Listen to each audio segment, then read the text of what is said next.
Adım Halil, emekliyim, 77 yaşındayım. Burada oturuyorum aşağı yukarı 30 senedir. Burada hemal oldum. Yani bu gördüğün muhitle iç içeyim. Ne hissediyorum?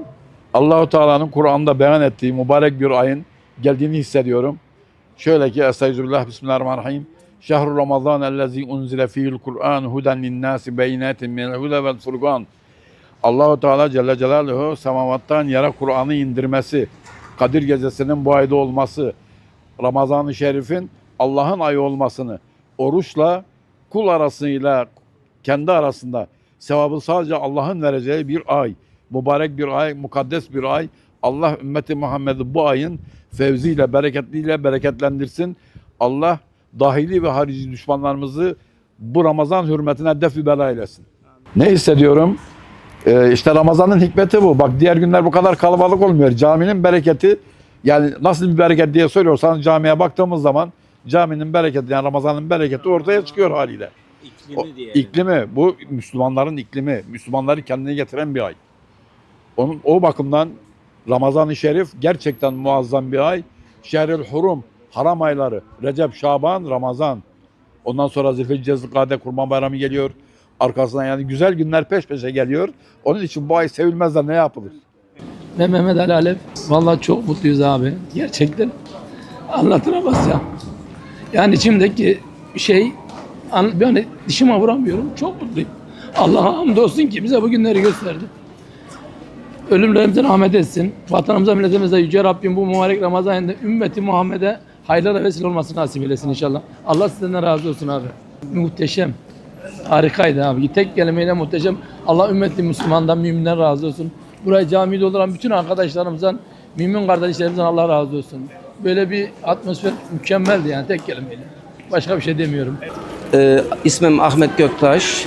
Yurt dışından geliyorum. Bizim cenazemiz vardı. Ablamın beyi vefat etti. Onun için buradayız. 2-3 günlük. Dedik bugün Ramazan dolayısıyla ilk teravih namazını Muğda Camisi'nde kılalım dedik. Cami zaten yapılış itibarıyla çok güzel. Ama daha da güzellik olanı da bugün caminin cemaatiyle dolu olması. Bayanlı, erkekli, çoluk çocuk. O yüzden mutluluk veren tabii dolu olması.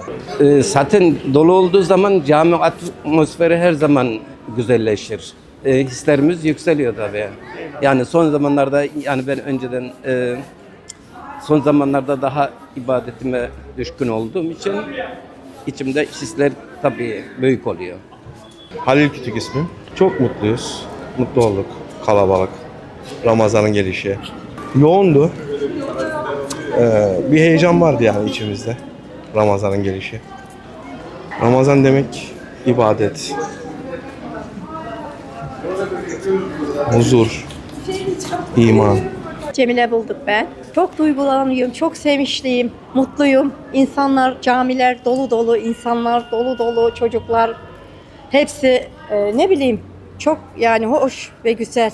Çok güzel, çok hoş. Gayet güzel.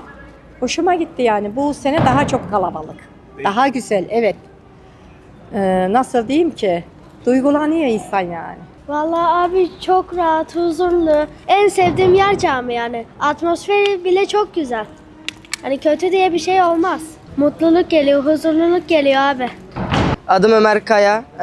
Mersinliyim. 14 yaşındayım. Çok mutlu hissediyorum. Çok huzurlu hissediyorum. İlk teravih çok güzel geçti. İmamımızın ağzına sağlık. Çok güzel imamlık yaptı. Müezzinimizin ağzına sağlık. Çok güzel Kur'an okudu. Allah devamını getirsin inşallah. 29'da 29 yapmak hedefimiz.